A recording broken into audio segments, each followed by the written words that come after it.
जय हिंद, वंदे मातरम। आज हम आप लोग सामने कोशिका विभाजन टॉपिक पे माइटोसिस पे चर्चा करने जा रहे हैं। माइटोसिस यानी समसूत्री विभाजन। ध्यान दीजिएगा।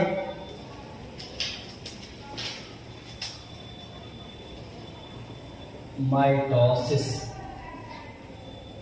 समसूत्री विभाजन।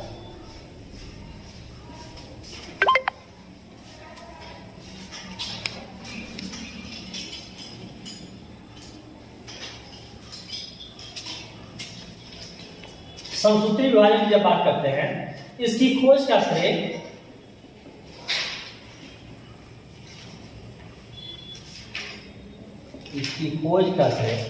डिस्कवर्ड बाई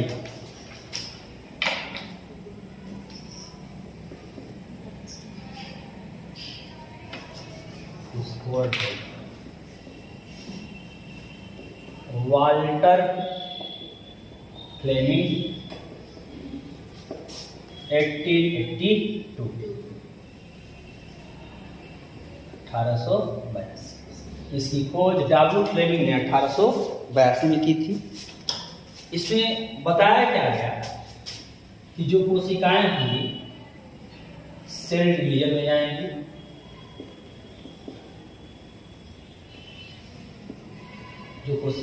सेल डिवीजन में जाएंगी। सेल डिवीजन कहने का मतलब क्या है कि जब विभाजन में जाएंगी तो अपने जैसी एक कोशिकाएं बनाएंगी। सेल डिवीजन की जब बात की जाती है तो सेल डिवीजन में दो प्रोसेस की बात की जाती है। एक को कहा जाता है कैरियोकाइनेसिस और एक को कहा जाता है साइटोकाइनेसिस। यानी सेल डिवीजन के दो भाग होंगे माइटोसिस में, पहला कैरियोकाइनेसिस और दूसरा साइटोकाइनेसिस।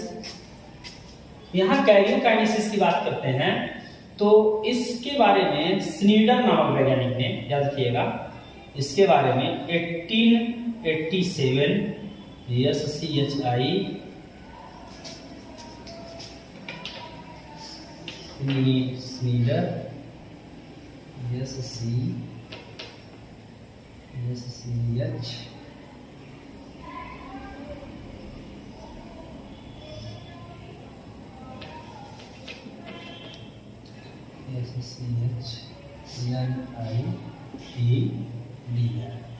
स्नीडर नामक वैज्ञानिक ने कैरियोकाइनेसिस के बारे में बताया था।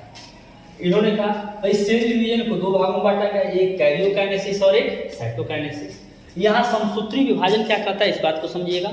जब कोशिकाएं बराबर बढ़ती हैं, यानी कहने का मतलब क्या है कि जब मातृ कोशिका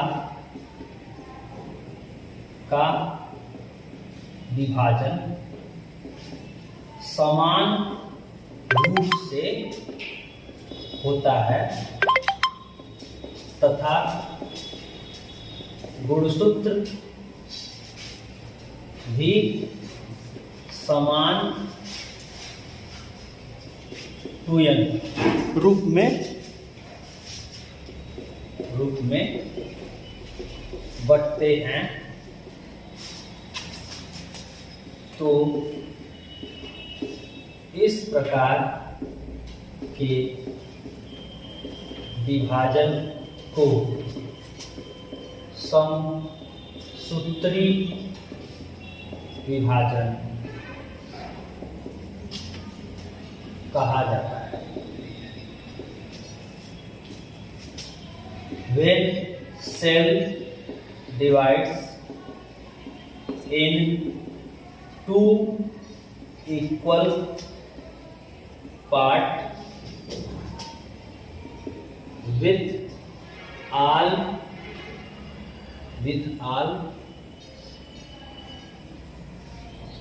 nuclear material and cytoplasm, that is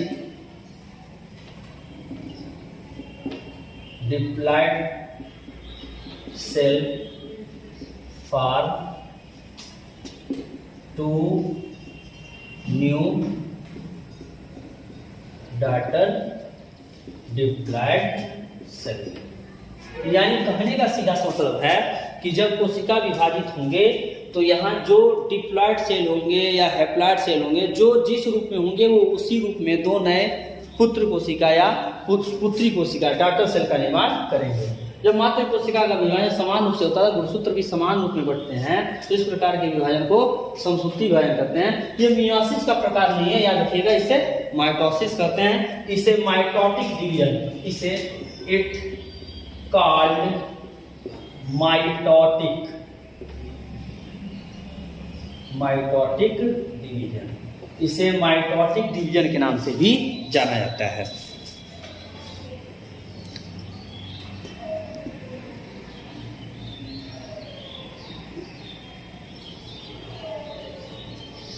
mitotic division के नाम से भी जाना जाता है।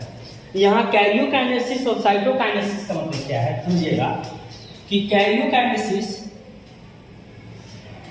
When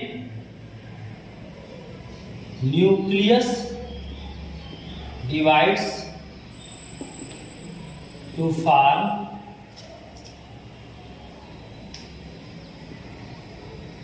daughter nuclei called karyokinesis. जब किसी कोशिका का जो न्यूक्लियस होगा यानी ये केंद्रक होगा, अगर ये विभाजित होकर नई कोशिकाएं मतलब नए केंद्रक का निर्माण करेगा, न्यू टू डॉटर न्यूक्लियाई, तो इस प्रकार का डिवीजन जो होगा वो कैरियोकाइनेसिस कहलाएगा। सीधा सा मतलब है karyokinesis means the formation of nucleus from mother nucleus. Mother nucleus से जो दो डॉटर न्यूक्लियाई नए बनेंगे, यानी न्यूक्लियस के निर्माण की प्रक्रिया को कैरियोकाइनेसिस कहेंगे। और वही जब सेल बॉडी डिवाइड होगी, यानी पहले कोशिका विभाजन में न्यूक्लियस का निर्माण होगा और जब न्यूक्लियस बन जाएंगे तो दूसरे स्टेप में यानी दूसरी बार अब साइटोकाइनेसिस होता है, जो last stage of cell division का होता है। अब साइटोकाइनेसिस, यहाँ न्यूक्लियस का डिवीजन हुआ तो कैरियोकाइनेसिस। साइटोकाइनेसिस में क्या होगा, अब जब दो न्यूक्लियाई बन जाएंगे तो बीच में अब ये आपका साइटोप्लाज्मिक मटेरियल के साथ जो कोशिका होगा, कोशिका अंदर ही अंदर अब धंसनी शुरू करती है। This process is called invagination. जब ये कोशिका अंदर की तरफ धंसती है तो इस प्रोसेस को इनवैजिनेशन के नाम से आता है। और ये अंत तक इतना अंदर धंस जाती है या दो भाग में बढ़ जाती है कि दो नए अब न्यूक्लियाई के साथ दो नए डॉटर सेल बन जाते हैं। एक और बात याद रखिएगा कि ये प्रोसेस जो होता है, ये कॉन्स्ट्रिक्शन प्रोसेस जिसे हम कह रहे हैं, कॉन्स्ट्रिक्शन प्रोसेस सेल डिवीजन में, ये एनिमल सेल में देखने को मिलता है। किसमें देखने को मिलता है? कॉन्स्ट्रिक्शन प्रोसेस जो होगा एनिमल सेल में देखने को मिलेगा। लेकिन अगर यही कोशिका दो न्यूक्लियाई बनाए और बीच में सेल प्लेट का फॉर्मेशन हो जाए, क्या बन जाए? Cell plate. यानी जब न्यूक्लियस डिवाइड हो और अंदर ही अंदर साइटोप्लाज्मिक मटेरियल के साथ कोशिका अब अंदर की तरफ धंसने लगे, इस धंसने वाले प्रोसेस को हम इनवैजिनेशन के नाम से जानते हैं। इसे इनवैजिनेशन के नाम से जाना जाता है। तो कॉन्स्ट्रिक्शन होगा और कॉन्स्ट्रिक्शन प्राय एनिमल सेल में होगा और जो बनेंगे दो नए डॉटर सेल आपके बन जाएंगे with equal type of division. Division जो होगा बिल्कुल बराबर होगा, इसीलिए इसे माइटोसिस डिवीजन के नाम से जानते हैं। इसकी खोज का श्रेय किसको जाता है? डब्ल्यू फ्लेमिंग को।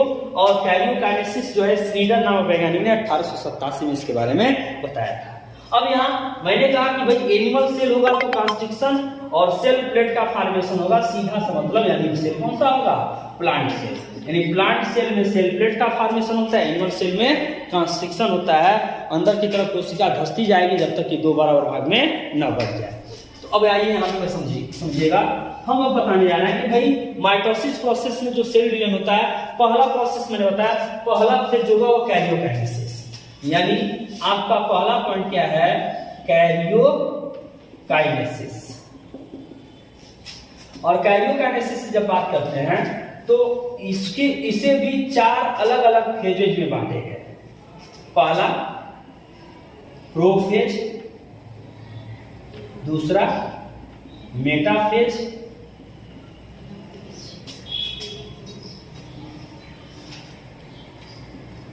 तीसरा एनाफेज और चौथा टीलोफेज।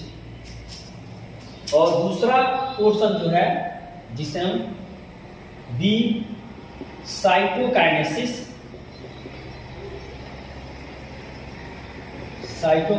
कह रहे हैं।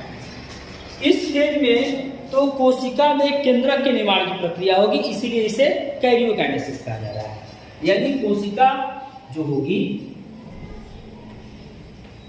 पहले फेज में